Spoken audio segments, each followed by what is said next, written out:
NAC9 news में आप सभी का स्वागत है। मैं आपके साथ शिवांगी। चलिए नजर डालते हैं देश दुनिया की कुछ बड़ी खबरों पर। बीती शाम राजधानी जयपुर के कई इलाकों में बूंदाबांदी दर्ज की गई। मौसम विभाग का अनुमान है कि 25 सितंबर तक पूरे राज्य में मानसून विदा हो जाएगा।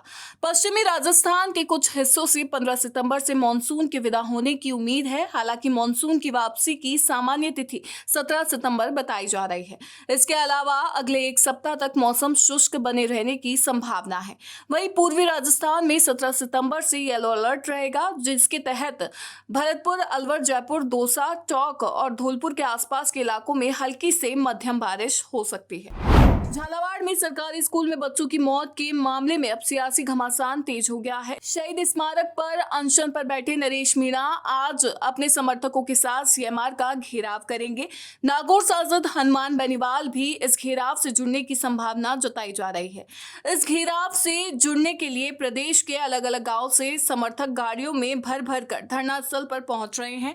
नरेश मीणा ने सोशल मीडिया के माध्यम से प्रशासन से अपील की है कि उनके समर्थकों को रास्ते में रोका ना जाए और शहीद स्मारक पहुंचने दिया जाए।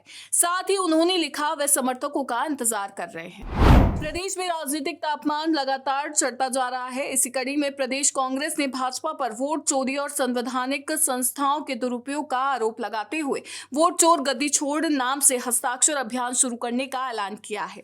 यह अभियान 15 सितंबर से 15 अक्टूबर 2025 तक राज्य भर में चलाया जाएगा।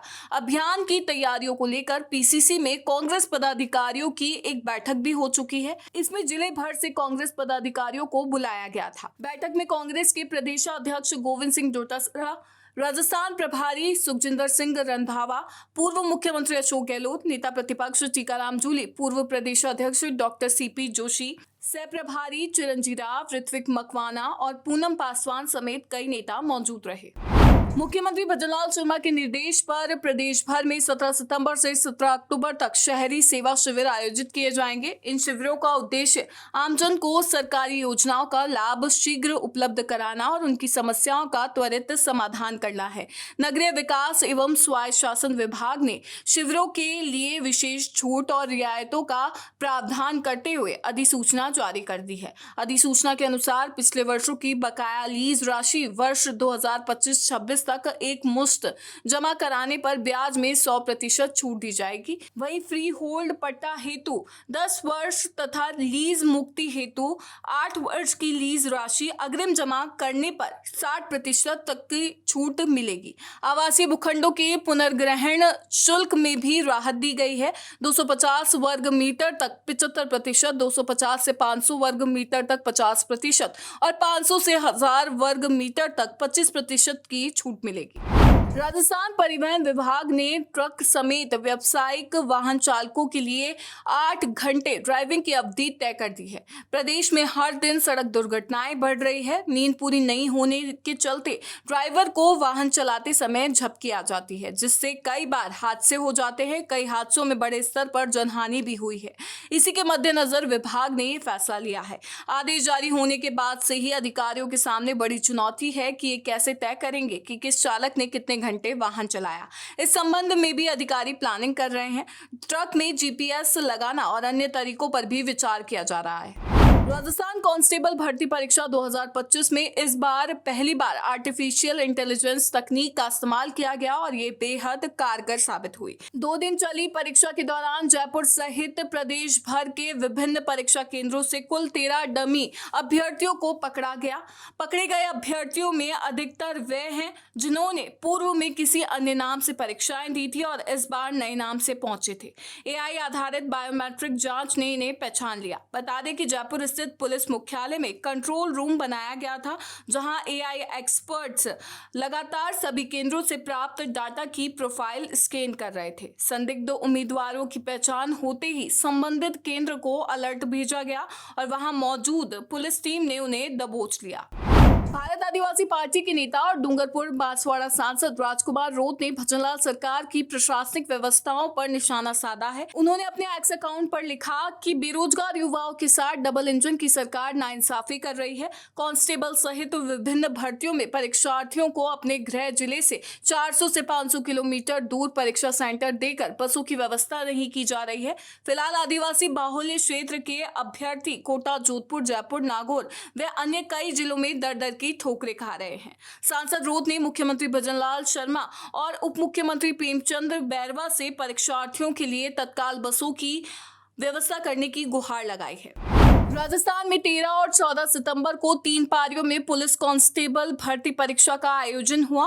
परीक्षा के बाद जयपुर के सिंधी कैंप बस स्टैंड पर अभ्यर्थियों की भारी भीड़ देखने को मिली। इसी तरह के हालात रेलवे स्टेशन पर मिले। देर रात और सुबह तक अभ्यर्थियों बसों का इंतजार करते रहे। रात को 1 बजे सिंधी कैंप बस स्टैंड पर हजारों की संख्या में अभ्यर्थी बस का इंतजार कर रहे थे। कुछ बसें आई भी, लेकिन उनमें इतनी भीड़ थी कि पैर रखने तक की जगह नहीं थी। अभ्यर्थियों ने कहा कि बिना किसी प्लानिंग के 800 से 900 किलोमीटर दूर परीक्षा केंद्र दे दिए। अब सभी जगहों के लिए जयपुर केंद्र है, इसीलिए सभी अभ्यर्थी हर जगह से जयपुर पहुंचे और उन्हें यहीं से बस मिलने की उम्मीद है, लेकिन यहां भी बस नहीं मिल पा रही है। कोटा, भीलवाड़ा, धौलपुर, झुंझुनू कई जगहों से अभ्यर्थी जयपुर पहुंचे। देर रात तक भी बसें न मिलने से निराश और परेशान नजर आए।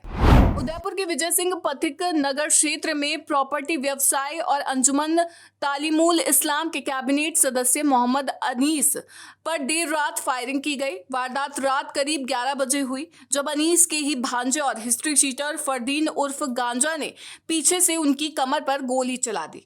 गोली लगते ही अनीस जमीन पर गिर पड़े।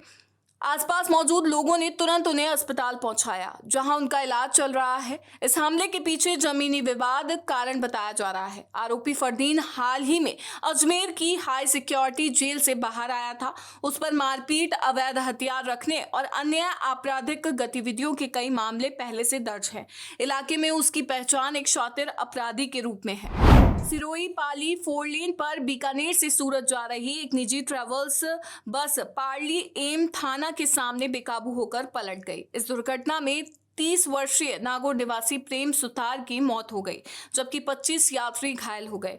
इनमें से 13 की हालत गंभीर बताई जा रही है, जिन्हें सिरोही ट्रॉमा सेंटर में भर्ती कराया गया है। हादसे के बाद पुलिस तुरंत मौके पर पहुंची और क्षतिग्रस्त बस से यात्रियों को बाहर निकाला।